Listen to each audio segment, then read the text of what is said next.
After a spectacular collision with Denny Hamlin in the highly anticipated Coca-Cola 600 at Charlotte Motor Speedway, Hendrick Motorsports driver Chase Elliott has been hit with a shocking suspension. But that's not all. Racing veteran Tony Stewart unleashes a stinging attack on Hendrick Motorsports.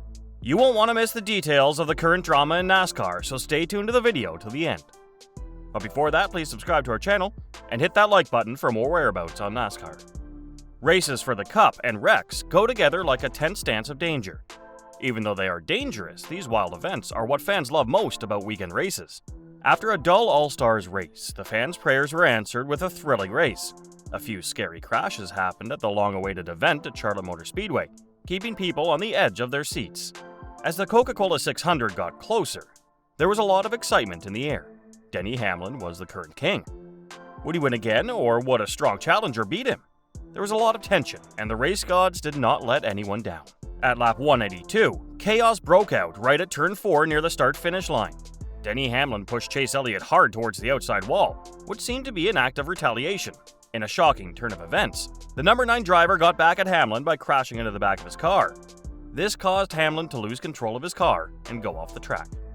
As tempers and feelings rose, the drivers said some very angry things to each other.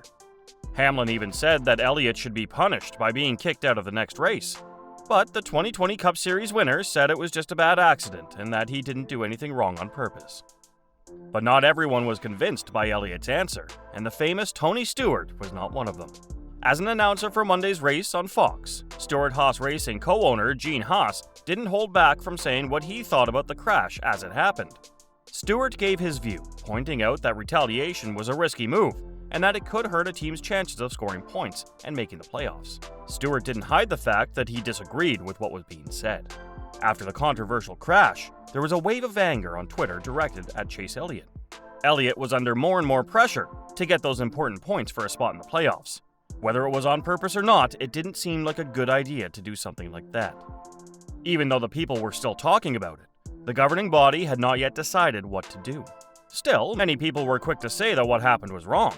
When Fox showed a video of the accident, people rushed to the comments part to say what they thought. Chase should be parked for the next week. It has been done before, Chase had better stop for a race. Intentionally. Others agreed with them that intentional actions on superspeedways should lead to a ban on one race. It doesn't matter if Carl is in Atlanta, Bubba is in Vegas, or Chase is here.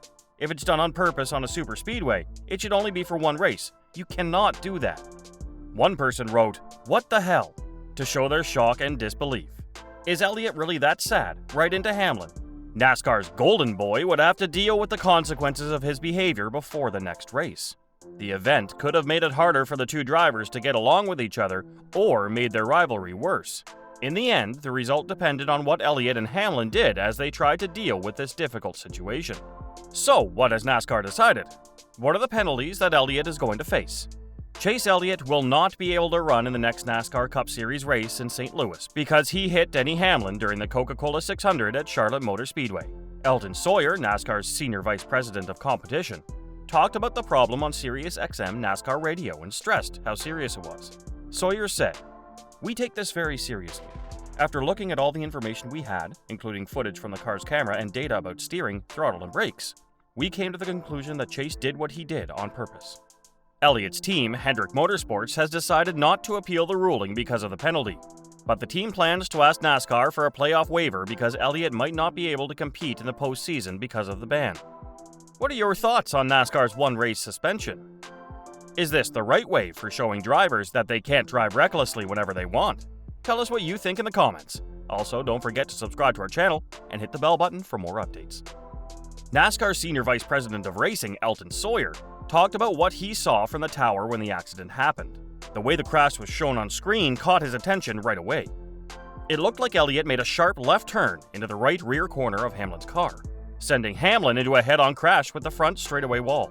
Sawyer went on to talk about the careful research that was done. Even though some people thought that the right rear toe link might have broken, a careful look at the data showed that there was no sign of mechanical failure when the car hit the turn 4 wall.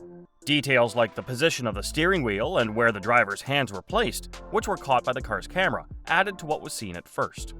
Based on the thorough review, NASCAR decided on the punishment they thought was right for the situation.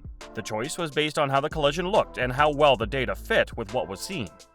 After calling out Elliott on TV, on social media, and on his show, Hamlin will feel vindicated by the decision. Hamlin said on his Actions Detrimental show, "There is no way he could have given a reason for hanging a left, and he didn't. He didn't want to accept it, so he said, 'I can't hear you, sorry.' And, 'Yeah, my car, I just couldn't drive it,' in his TV interview. Bollocks, the wheels were perfectly straight. Even though we wrecked everything when we crashed, he still goes down the back stretch to look at both tires. The front tires are facing the right way.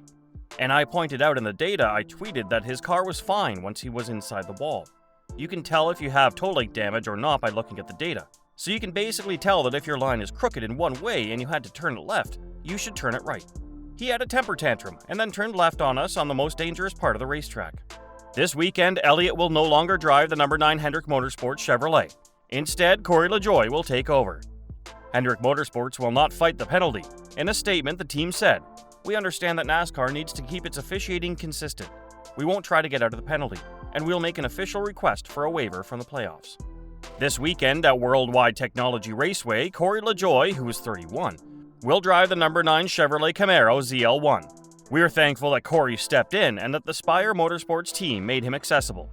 Carson Hocevar will take over for LaJoie at the wheel of the number 7 Spire Motorsports Chevrolet, making his NASCAR Cup Series start. Spire Motorsports said in a statement, "We're always happy to help our friends at Hendrick Motorsports, and we couldn't be happier that Corey LaJoie will get the chance of a lifetime to race a Chevrolet for Hendrick Motorsports." When HMS asked us about it, the answer was pretty clear. Everyone in our company and at Schluter Systems is on board and excited to see Corey take advantage of a great chance. On the other hand, we can't wait for Carson Hocevar to drive the number 7 Schluter Systems Chevy Camaro. Carson has shown that he is more than capable, and he has done a great job in the NASCAR Xfinity Series in our number 77 Premier Security Chevrolet. This works out well for everyone. The ban is the same as what NASCAR did last fall at Las Vegas Motor Speedway after a similar thing happened. Kyle Larson pushed Bubba Wallace into the wall, so Wallace pulled the Hendrick driver to the right and turned both cars into the outside wall. Elliott has already missed 6 races this season because he broke the tibia in his left leg while skiing at the beginning of March. He is 29th in the title standings, which is 81 points below the number of points needed to make the playoffs. Elliott, who is 27 years old, won the NASCAR Cup Series championship in 2020, and for the past 5 years, he has been named the sport's most popular driver. LaJoie is 20th in the title standings right now, 38 points away from making the playoffs.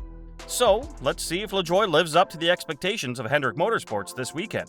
That's all we've got for today. We hope you enjoyed it. Tell us what you think of the video in the comments below, and don't forget to subscribe to our channel. We hope to see you in the upcoming video.